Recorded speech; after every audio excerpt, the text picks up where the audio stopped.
বন্ধুরা আজকে বানাবো লাল লাড্ডু। আর এই লাড্ডুটা না অনেকটা মিষ্টির দোকানের মতন, বলতে পারো মিষ্টির দোকানের থেকেও খেতেও ভালো, দেখতেও ভালো হবে। চলো কি করে বানাই তোমাদের রেসিপিটা দেখিয়ে দিই। সবার প্রথমে দেখো 250 গ্রামের একটা বেসনের প্যাকেট নিয়ে নিলাম। আর এটা না নর্মাল জল দিয়ে আমি ভালো করে ব্যাটারটা গুলিয়ে 10 থেকে 15 মিনিটের জন্য রেখে দেবো রেস্টের জন্য।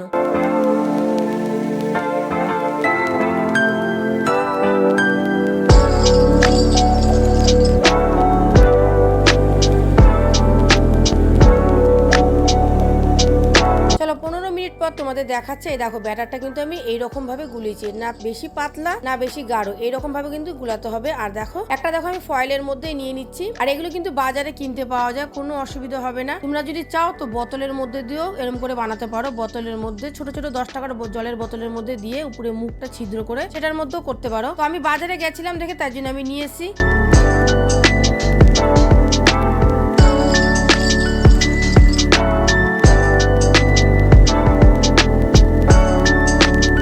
দেখো এখানে আমি 500 গ্রাম কিন্তু রিফাইন তেল নিয়ে নিলাম। আর এই তেলটা কিন্তু সম্পূর্ণই আমি গরম করে নেব। দেখো তেলটা কিন্তু ভালো মতন গরম হয়ে গেছে, ছোট্ট একটা ফুটো করে নিলাম। আর এই ফুটোর সাহায্যে কিন্তু এখন আমি এইভাবে মিহিদানাগুলো ভেজে নেব। একদম ছোট্ট ছোট্ট করে কিন্তু মানে প্যাকেটের মুখটা একদম ছোট্ট করে কেটেছি, না হলে বড় কাটলে কিন্তু বোঁদের শেপ হয়ে যাবে। আমি মিহিদানার শেপ করছি, লাড্ডু বানাতে গেলে কিন্তু এইরকম ছোট্ট ছোট্ট মিহিদানার মতনই লাগবে। তো দেখো এইভাবে কিন্তু আমি ভেজে নেব। প্রথমে আমি অর্ধেকটা বেসনের গোলাটা দিয়ে ভেজে নিচ্ছি, পরে কিন্তু আরো অর্ধেকটা পরে আমি ভেজে নেব। আর কিন্তু খুব বেশি লাল করা যাবে না, একদম হালকা লাল থাকবে, মানে তুমি দিতে দিতে তোমার তুলে নিতে হবে, তাহলে বেশি লাল হয়ে গেলে কিন্তু ভালো লাগবে না।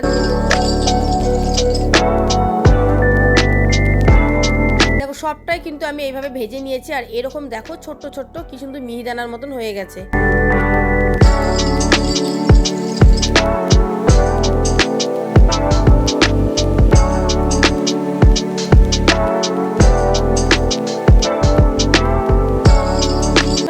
সিরা বানিয়ে নিচ্ছি আমি। দেখো যেই কাপের চিনি নিয়েছি সেই কাপের মাপ করেই কিন্তু আমি জলটাও নিয়ে নিয়েছি, মানে 1 কাপ চিনি নিয়েছি আর আমি হাফ কাপের মতন জল নিয়েছি। দিয়ে দিচ্ছি একটু ফুড কালার, এখানে তোমরা কিন্তু হলুদ ফুড কালারও দিতে পারো, আমি লালটাই বানাচ্ছি। লাড্ডু কিন্তু হলুদ কালারও হয় লাল কালারও হয়। তো দেখো আমি দেখছি এবার চিনির শিরার পাকটা আমার হয়েছে কিনা। এখানে কিন্তু চিনির শিরার পাকটা খুব বেশি লাগবে না, একটু চ্যাটা চ্যাটা হলেই তখন কিন্তু তোমার জিনিসটা বুঝে নিতে হবে যে শিরাটা পারফেক্ট হয়ে গেছে। দেখো এখানে আমি হাত দিয়ে দেখছি একটু এক তারের মতন হচ্ছে, আমি বুঝে নিলাম যে আমার শিরাটা পুরো রেডি। আর এবার দেখো আমি মিহিদানাগুলো দিয়ে দিচ্ছি।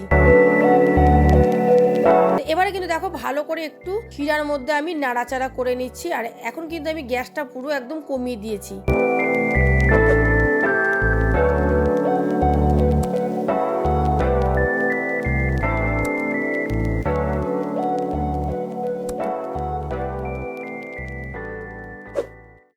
আর এবারে দেখো দিয়ে দিচ্ছি আমি চাল মগজ, তোমরা চাইলে এখানে কাজু বাদামও দিতে পারো। চাল মগজটা দিয়ে কিন্তু বেশ কিছুক্ষণ আবার নাড়াচাড়া করছি।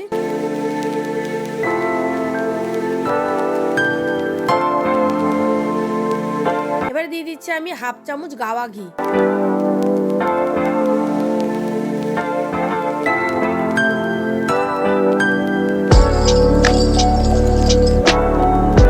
গাওয়া ঘিটা দিয়ে আমি কিছুক্ষণের জন্য ঢেকে রেখে দিয়েছিলাম, মানে 10 মিনিটের জন্য ঢেকে রেখে দিয়েছিলাম। যে শিরাটা ছিল না, শিরাটা কিন্তু একদম পুরোপুরি কিন্তু এর মধ্যে টেনে নিয়েছে। এবার আমি একটা প্লেটে ঢেলে নিচ্ছি আর একটুখানি জাস্ট ঠান্ডা করে নেব, জাস্ট 5 মিনিটের জন্য আমি ঠান্ডা করে নেব। তারপরে কিন্তু আমি লাড্ডুর শেপ দেব।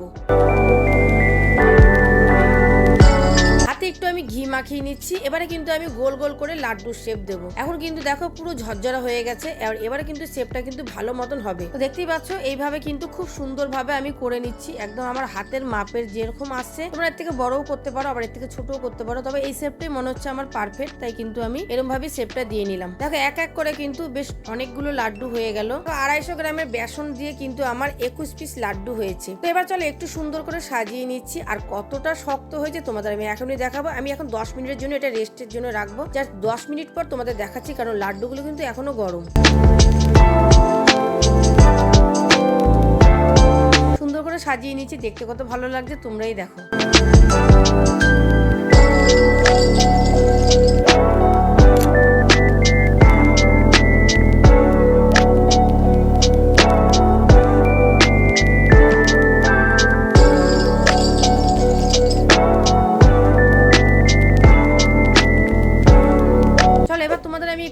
দেখাচ্ছি যে লাড্ডুটা কতটা ভেতর দিয়ে শক্ত হয়েছে।